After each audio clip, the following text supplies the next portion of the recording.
Assalamualaikum warahmatullahi wabarakatuh. Selamat pagi anak-anak semua. Pada hari ini kalian bertemu dengan saya, Ibu Nurida, dalam pelajaran IPA.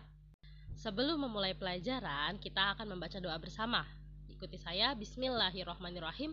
Rabbi zidni ilma warzuqni fahman birahmatika ya arhamar rahimin. Amin.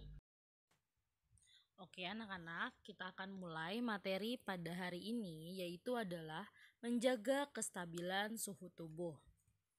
Bisa kalian lihat di LKS kalian halaman 41. Oke, kita masuk materi pada hari ini ya.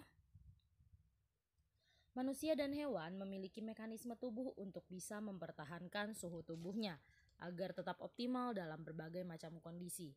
Jadi ketika kalian sedang melakukan yang namanya aktivitas sehari-hari atau kegiatan, itu suhu tubuh kalian atau aktivitas kalian itu bisa berjalan dengan baik atau normal. Nah, caranya adalah dengan apa? Dengan menjaga suhu tubuh kalian agar tetap dalam kondisi yang stabil.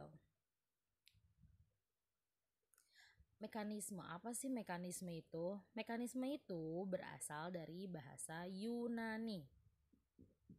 Apa maksudnya? Mekanisme itu berasal dari kata mekan, yaitu instrumen atau peralatan. Sementara mechos artinya metode atau teknik menjalankan fungsi.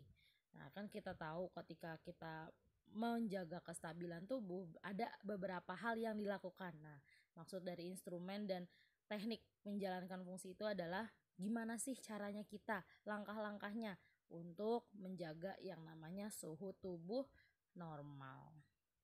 Bisa disimpulkan nih mekanisme dari dua arti mekane dan mekos tadi, yaitu adalah interaksi antar beberapa bagian yang ada dalam sistem tertentu. Nah, namanya di tubuh manusia ada sistem yang namanya pencernaan, pernapasan, lalu ada reproduksi dan segala macam. Nah, di situ antar sistem itu berjalan dengan baik. Nah, dibantu dengan apa? Dan dibantu dengan adanya dilakukan yang namanya mekanisme dan dibantu dengan yang adanya energi.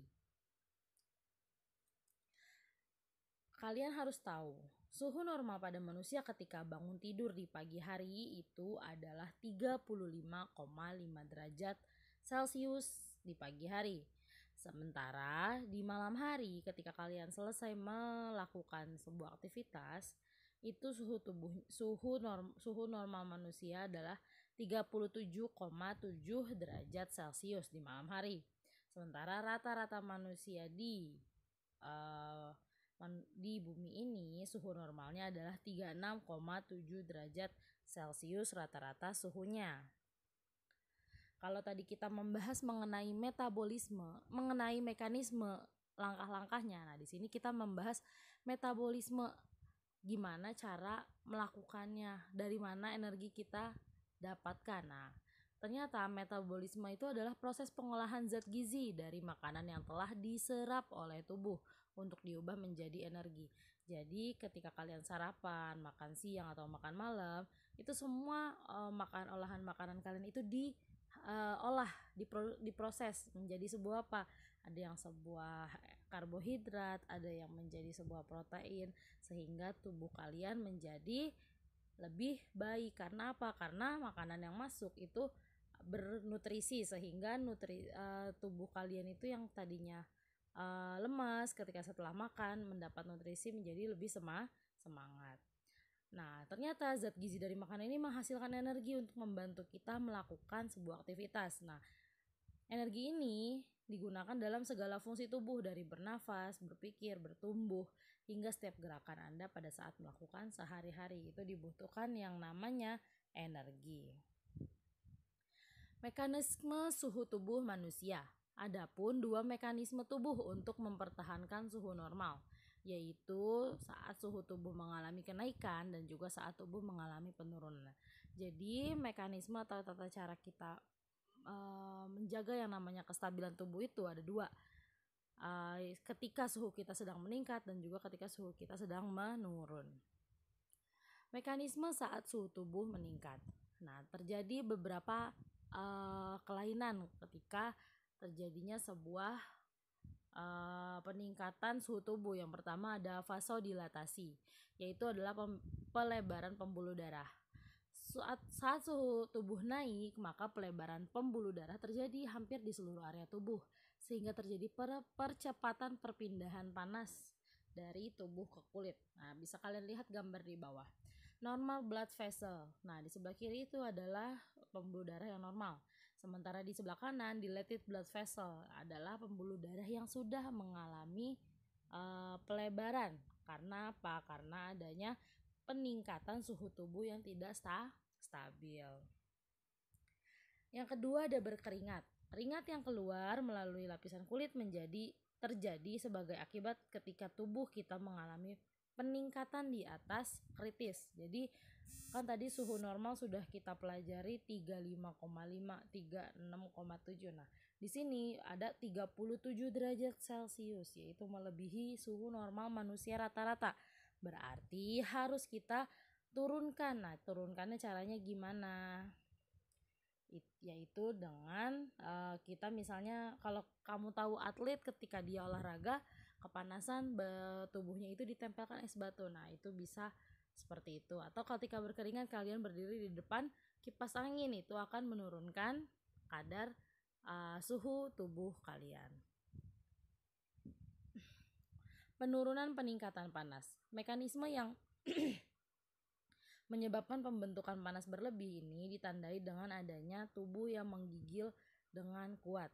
Yang tadinya aktivitas kalian tidak terlalu diforsir, yang tadinya aktivitas kalian biasa saja, ketika kalian kaget, tubuh kalian kaget nih, kalian melakukan aktivitas yang lebih dari biasanya. Nah, peningkatan akan terjadi beberapa kali lipat, sehingga tubuh yang terkejut atau shock itu mengalami peningkatan panas yang signifikan. Kalau tadi suhu tubuhnya meningkat, ini ada suhu tubuh yang menurun. Mekanisme saat suhu tubuh menurun. Yang pertama, menurunkan jumlah keringat. Nah, biasanya ketika suhu tubuh menurun ini, kalian memproduksi lebih sedikit keringat. Yang sebenarnya kalian gerah, tapi kalian tidak bisa mengeluarkan air keringat. Contoh, ciri-ciri dari penurunan jumlah keringat yaitu suhu tubuh menurun, berarti dingin ya suhu kalian. Lalu kelenjar keringat mengerut dan produksi keringat berkurang. Karena kelenjar keringat yang mengerut, otomatis aliran keringat yang harusnya keluar dari tubuh itu tidak bisa keluar.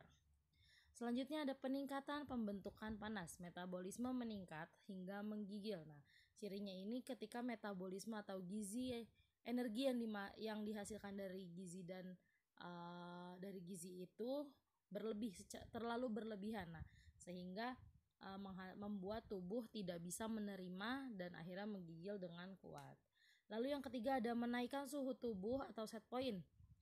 Terjadi penyempitan pembuluh darah yang mengalir sedikit. Jadi ketika kalian mengalami penurunan mekanisme, bisa jadi nggak cuma tubuh kalian panas, tapi juga tubuh kalian menjadi lebih dingin dari biasanya, seperti itu. Selanjutnya ada mekanisme suhu tubuh pada hewan. Suhu tubuh pada hewan itu dibagi menjadi dua. Yang pertama adalah hewan berdarah dingin, yang kedua ada hewan berdarah panas. Hewan berdarah dingin atau poikilotherm adalah hewan yang panas tubuhnya menyerap dari panas lingkungan. Hewan jenis ini suhu tubuhnya cenderung berubah-ubah sesuai dengan lingkungannya. Jadi misalnya ketika hewan ikan ada di dalam air, suhu tubuh dia akan stabil, akan lebih baik. Karena apa? Karena ikan itu sudah terbiasa hidup di dalam air. Tapi ketika dia hidup di luar, otomatis suhu tubuh dia akan menurun. Karena apa? Yang tadinya biasanya di air yang sejuk, ini tiba-tiba menjadi panas. Untuk contoh, kalian bisa melihat gambar di pojok kanan bawah. Ada gambar reptil, serangga, arachnida, amfibi dan juga ikan. Nah, di sini adalah jenis-jenis hewan yang berdarah dingin. Lalu ada homoiotherm, yaitu hewan yang bersuhu panas. Suhu panas tubuhnya berasal dari hasil metabolisme. Jadi homoiotherm itu tubuhnya ini dia dengan sendirinya ketika mereka mengkonsumsi, ketika mereka melakukan aktivitas itu akan tetap panas. Contohnya apa? Contohnya ada aves, yaitu burung. Aves itu burung yang mana bisa suhu tubuhnya ini walaupun dia tinggal di udara tetap hangat seperti itu. Oke, untuk soal saya nggak mau susah-susah. Kalian cari 3 hewan yang memiliki suhu tubuh rendah atau hewan berdarah panas, dan juga 3 hewan yang berdarah dingin. Nanti kalian isi di Google Form yang saya berikan ya. Oke. Thank you for your attention. Materi pada hari ini cukup sampai di sini. Mudah-mudahan kalian paham, mudah-mudahan kalian mengerti. Apabila tidak mengerti bisa ditanyakan ke saya. Oke, tetap jaga protokol kesehatan, jangan kemana-mana jika tidak diperlukan atau tidak terlalu penting. Oke, wassalamualaikum warahmatullahi wabarakatuh. Oke anak-anak, supaya kalian tahu kapan saya upload video materi yang selanjutnya, bisa minta tolong subscribe channel saya ya, dan jangan lupa klik tombol like jika kalian paham dengan materi yang saya berikan. Terima kasih.